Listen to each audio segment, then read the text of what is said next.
I didn't see you there. What you just saw was me playing Touhou Kobuto V Burst Battle, which is also known as irrelevant to anything that has a pulse. Because this game basically died out after 2017, the year it released. Most people that play this game have one question at the beginning: what is Touhou? And that is something that I'll have to answer, and you'll see really shortly. Simply put, Touhou is a bullet hell series with spin-offs that are fighting games akin to Smash Bros, with more of a focus on ranged attacks. Touhou Kobuto V takes after the latter, but in 3D. Touhou Kobuto V Burst Battle released on November 2nd, 2016 in Japan, October 10, 2017 in North America, and October 13, 2017 in Europe. It released on the PlayStation Vita, Nintendo Switch, PlayStation 4, and PlayStation VR, with the VR version being absolutely pointless because it's only plays in 3D. You have 9 characters to start with, and 2 DLC. You technically have 10 if you use the random, but it is useless. It doesn't even auto-select the character. This game is a really unique way of balancing the fights. Basically, you have these 3 meters linked to the buttons, combinations of L and R and that button use different attacks, and when that meter runs out, you cannot use that button for a certain move for a little bit. 4 years after the game released, or roughly that, they added Yomo Kumpaku as a DLC character. No one cared about this game at that point. This is a useless addition, but it's nice to have.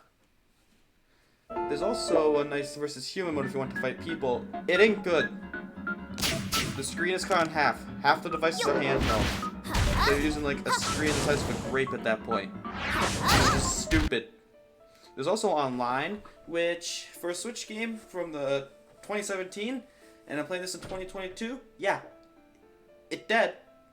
It will always be dead. It was not that popular to begin with. There's only like 5 people when it was in 2019. You can also play against the computer, which is a much nicer way to play this game.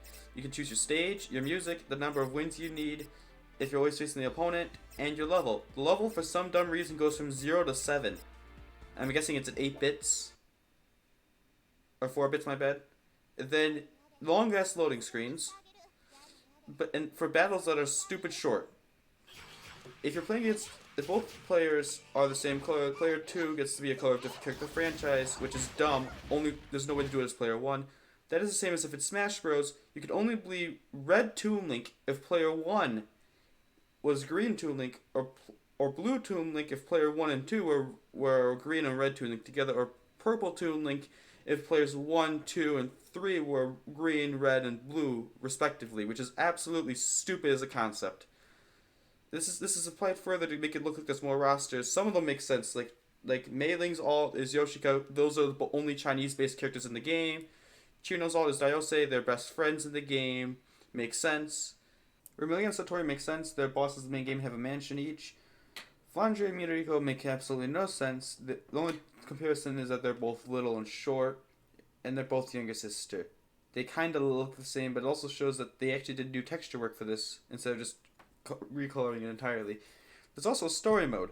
It starts off with an image like this, and then you can skip the story, and it then has text like this, and then you do a fight. Every mode has a fight against Yukari Reimu, which is basically a manju head, and everyone beats it up because it spreads rumors or harms somebody. Because people are stupid and cannot tell a giant manju head from the protector of their land. There's also this nice training mode in the game, which basically lets you test out each move, refill your gauge meter, which is used with X and A, and you control the opponent as well, which is a really nice touch for something. It allows you to feel like there's more, lets you hone in your skills before facing the AI itself. There's also score attack, which basically you do as many battles as you can. Each one you get 100,000 points, plus however many life points you have left, and a point bonus for not dying. You want to get as many as you can. This is onto an online leaderboard. Nothing special.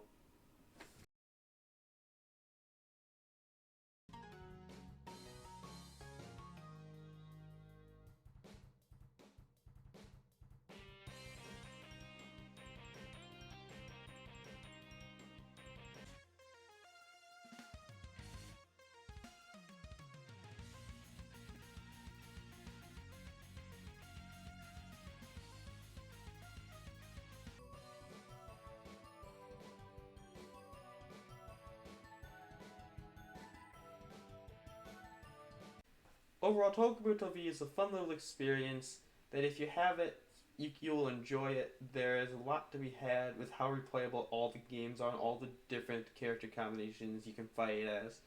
Each character plays vastly differently than the last, allowing for much more unique fighting styles than, let's say, Smash Bros. However, since it was available on Switch and PlayStation 4, when you're able to see it on the big screen, it feels rather mocking. It feels rather little content.